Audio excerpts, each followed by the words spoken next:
दोस्तों, आप देख रहे हैं मेरा यूट्यूब चैनल कॉमिक्स तक। आज की कहानी का नाम है अश्वराज। अश्वराज अपने रथ पर सवार चिंतापोकली नगर के राजा चिंतन सिंह, जिन्होंने राज्य में रखा एक शानदार रथ मैराथन का आयोजन, जिसमें भाग लेने के लिए दूर देशों के राजा महाराजाओं और वह राजकुमारों सहित अन्य लोगों को भी आमंत्रित किया गया था, जिनमें प्रमुख थे सभी देशों के राजा और राजकुमार और अश्वलोक से राजकुमार अश्वराज। रथ मैराथन के लिए आए मेहमानों के रथों के घोड़ों की गजब शान थी। 10 घोड़ों का मेरा रथ ही जीतेगा ये मैराथन। राजकुमार चाउमीन के 10 घोड़ों को मात दे देंगे पातालजन के ये 2 घोड़े ही। झींगा मस्ती के रथ से जुती ये घोड़ियां, अब भला ये घोड़े दौड़ कैसे जीत पाएंगे। विजय होगा केवल भिंडी सिंह को। क्यों दादू बोरा, अपने मरियल घोड़ों से जीतेगे तुम ये रथ मैराथन? कौन कमबख्त जीतने आया है ये रथ मैराथन? मुझे तो उस पल का इंतजार है जब शंकर सिंह नन्ही सी चूटी हाथी को मात देती है। किस क्षण की प्रतीक्षा थी दादू बोरा को। रथ मैराथन के मुख्य अतिथि थे महर्षि फूक मसान। आसन ग्रहण करिए मुनिवर, तब रथ मैराथन आरंभ की जाए। एक विशाल गोलाकार मैदान में रथों का जमघट लगा था। हर आंखों में तैर रहा था विजय का स्वप्न। न जाने कौन होगा इस रथ मैराथन और राजकुमारी कुदुम्बुम्बी का विजेता। महर्षि फूक मसान ने रथ मैराथन की झंडी दिखाई। आरंभ हो। घोड़ों की टापों और सवारी की सूर से गूंज उठा रन मैराथन का मैदान। निकलो रे आगे, मरियल हैं ये घोड़े दादू बोरा के। ओह, इस शंकर सिंह की बोलती तो मैं जरूर बंद करूंगा। भिंडी सिंह की विजय का स्वप्न रथ के पहियों के साथ ही चूर चूर हो गया। ओह, रथ का पहिया गया। राजकुमार चाउमीन का एक घोड़ा ना जाने कैसे खुल गया और फिर सब के सब एक दूसरे पर ढेर हो गए। हाय राजकुमारी। राजा झींगा मस्ती की घोड़ियां इतनी तेज दौड़ी कि अरे, एक पहिया ही अलग हो गया उसके रथ से। शंकर सिंह भी हो गया धराशायी। बचाओ। उसके घोड़े उसे संकट में छोड़कर भागते चले गए। शंकर सिंह, तेरे घोड़े तो सचमुच बहादुर निकले रे। मुझे बचा लो दादू बोरा, रथ गिरा तो बहुत चोट लगेगी मुझे। आंधी तूफान जैसी प्रचंड गति के साथ दौड़ रहा था एक रथ, अश्वराज का 5 घोड़ों का रथ। रथ मैराथन का विजेता वही रथ सवार था। मुबारक हो नवयुवक, तुमने ये मैराथन जीत ली है। और दादू बोरा की निगाहें भी जा टिकी थी रथ मैराथन के विजेता अश्वराज पर। रथ मैराथन का विजेता अश्वराज, जिसकी तलाश मुझे यहाँ खींच लाई। दाद खाज का अमीर दादू बोरा क्या षड्यंत्र रच रहा था अश्वराज के खिलाफ।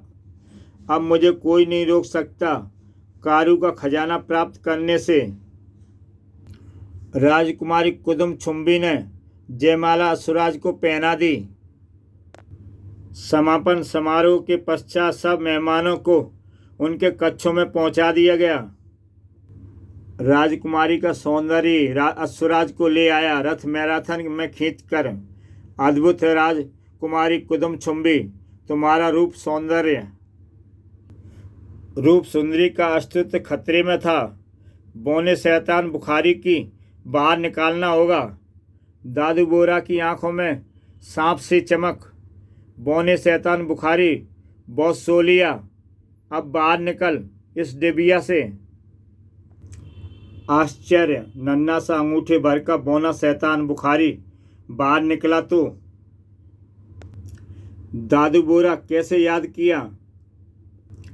राजकुमारी कुदुम छुम्बी को केवल तुम ला सकते हो बुखारी। मैं जाता हूँ।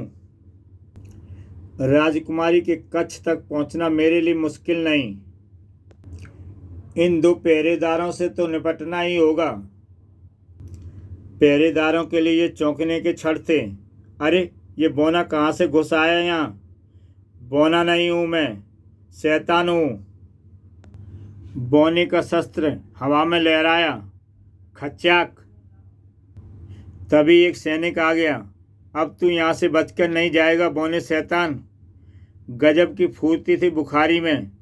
अपनी मौत भेजी है तूने मेरे पास। बौने शैतान ने वह भाला सैनिक पर दे मारा। तुझे बचकर नहीं जाने दूंगा शैतान बौने। मुझे कोई नहीं रोक सकता, मैं शैतान हूँ। अगले दिन हंगामा मच गया। राजकुमारी महल से गायब है। उनके कच्छ के बाद 2 सैनिकों की लाश पाई गई है। कहाँ गई राजकुमारी? कौन ले गया राजकुमारी को? जवाब दो। रात तुम सब महल के पहरेदार थे। महल से कोई बाहर नहीं गया महाराज। खामोश। शोले बरस रहे थे राजा चिंतन सिंह की आंखों से। तभी महाराज की जय हो। महाराज, कल यह मैराथन में हिस्सा लेने आए मेहमानों में से दादू खान के अमीर दादू बोरा भी महल में नहीं है। दादू बोरा? सिकुड़ गई राजा चिंतन सिंह की आंखें। दादू बोरा अपने रथ पर उड़ा जा रहा था।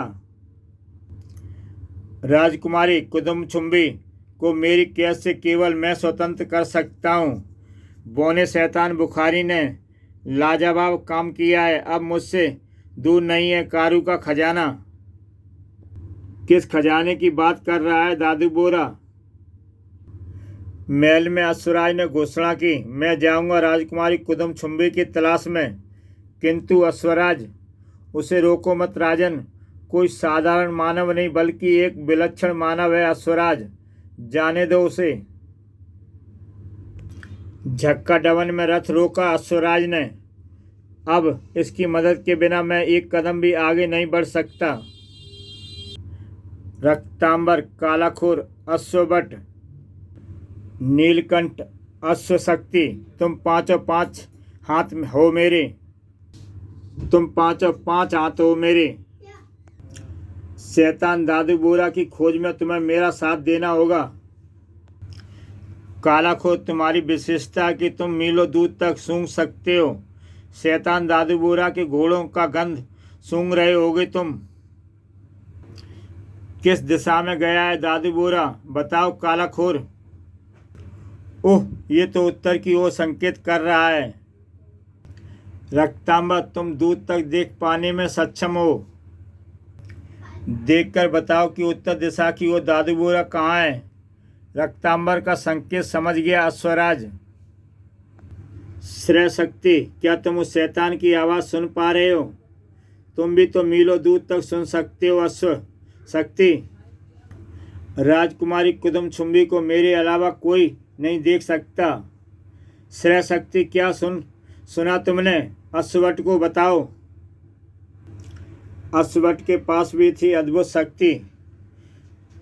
राजकुमारी कुदुमछुम्बी को मेरे अलावा कोई नहीं देख सकता। श्रेय शक्ति की भाषा को समझकर उसने अश्वराज को मानव बोली में वह सब बता दिया। अश्वराज की भुकटियाँ तन गईं। ओह, लेकिन तेरी मृत्यु को मैं अवश्य देख पा रहा हूँ दादू बोरा। तब अश्वराज मुखातिब हुआ नीलकंठ से। नीलकंठ, अद्भुत मस्तिष्क क्षमता है तुम्हारे अंदर। अश्वभट को बताओ कि क्या दादू बोरा पर आक्रमण का ये उचित अवसर है मेरे लिए। एक से बढ़कर एक थे रथ मैराथन के विजेता। अश्वराज, नीलकंठ कह रहा है कि इसमें सोचना कैसा। उस शैतान को तुरंत मौत के घाट उतार दो। ऐसा ही करूँगा मैं अश्वभट, ऐसा ही करूँगा मैं नीलकंठ। जकाड़बन दहल उठा था अश्वराज के क्रोध से। लेकिन दादू बोरा तक पहुंचना आसान न था। अश्वराज, रक्तांबर आगे खतरा देख रहा है। खतरा? तभी रुक जाओ अश्वराज, वरना मारे जाओगे तबोला के हाथों। तुम्हारा ही इंतजार कर रहा था मैं अश्वराज। पहचान लो मुझे, मेरा नाम है भूत कपाल। सभी ने एक साथ अश्वराज पर हमला बोल दिया। बिच्छू धड़ा कहाँ पीछे रहने वाला था। बिच्छू धड़ा से भी मिल लो अश्वराज। ओह, श्रव्य शक्ति कुछ सुन रहा था। दादू बोरा के अंग रक्षकों से बचेगा क्या अश्वराज। अश्वट ने श्रव्य शक्ति का संकेत दिया अश्वराज को। अश्वराज, ये तीनों दादू बोरा के अंगरक्षक हैं। दादू बोरा, अच्छा है, वह उसे बचाने के लिए अंगरक्षकों की भीड़ नहीं होगी।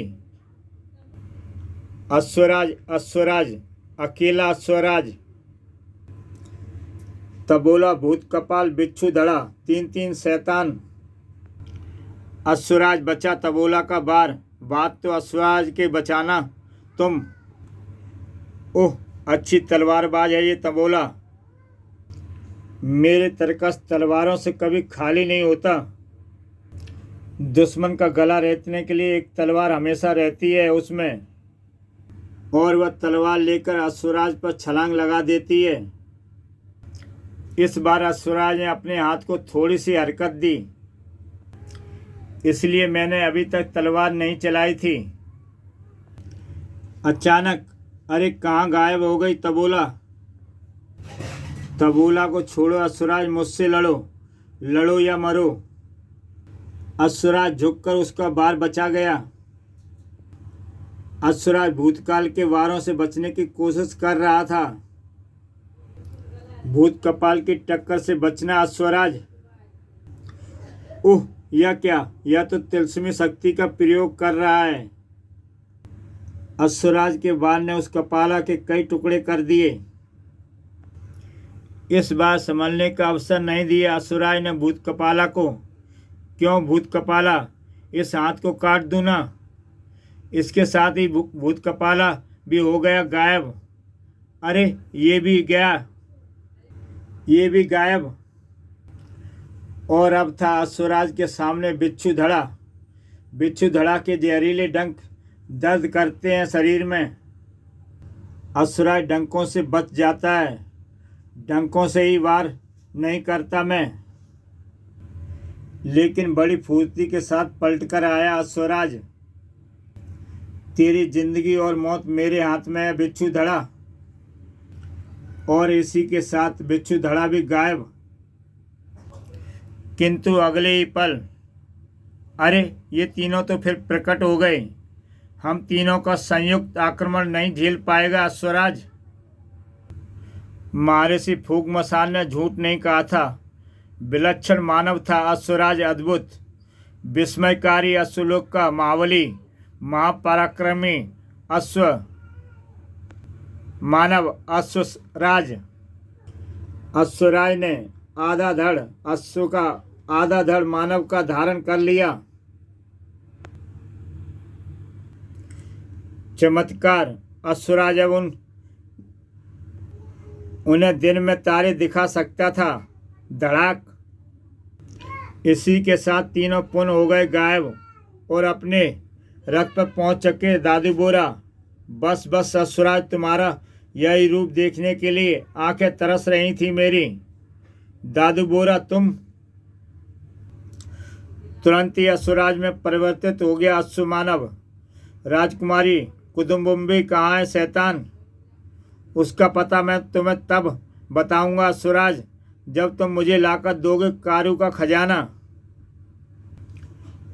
कारू का खजाना, यह बात अच्छी तरह से समझ लो अश्वराज की। चाहे दादू बोरा लाश में क्यों न बदल जाए, पर कंगारू कारू का खजाना ना भेंट किए बिना तुम राजकुमारी को नहीं पा सकते। दादू बोरा के चेहरे की दृढ़ता को महसूस किया अश्वराज ने। ठीक है दादू बोरा, ठीक है, लाऊंगा मैं तुम्हारे लिए कारू का खजाना। वाह, तो फिर चलो मेरे साथ। अश्वराज के मस्तिष्क में तूफान सा मचल रहा था। चिंता पोकली नगर के चप्पे चप्पे पर परछाई थी, चिंता की चिंता। पता नहीं अश्वराज कब लौटेंगे राजकुमारी को लेकर। महर्षि फूक मसान योग साधना के बल पर हर पल नजर रखे हुए उस पर। इधर महल में राजा चिंतित थे, बेहद चिंतित। महर्षि कृपा करके आंखें खोलिए और बताइए कि आप क्या कर रहे हैं? अब चिंतित की चिंता कुछ कम हुई। राजन, कहानी दूसरा रूप लेने लगी है। मैं आपके कहने का तात्पर्य नहीं समझा महर्षि। चिंता और बढ़ गई थी चिंतन सिंह की। अश्वराज कारू का खजाना लेने जा रहा है क्या? शरीर का रोया रोया खड़ा हो गया था चिंतन सिंह का। महर्षि उठकर चल पड़े। उसे रोकना होगा राजन, रोकना होगा उसे। उसे रोकने के लिए ये मेरे 12 शिष्य अपने प्राणों की बाजी लगा देंगे।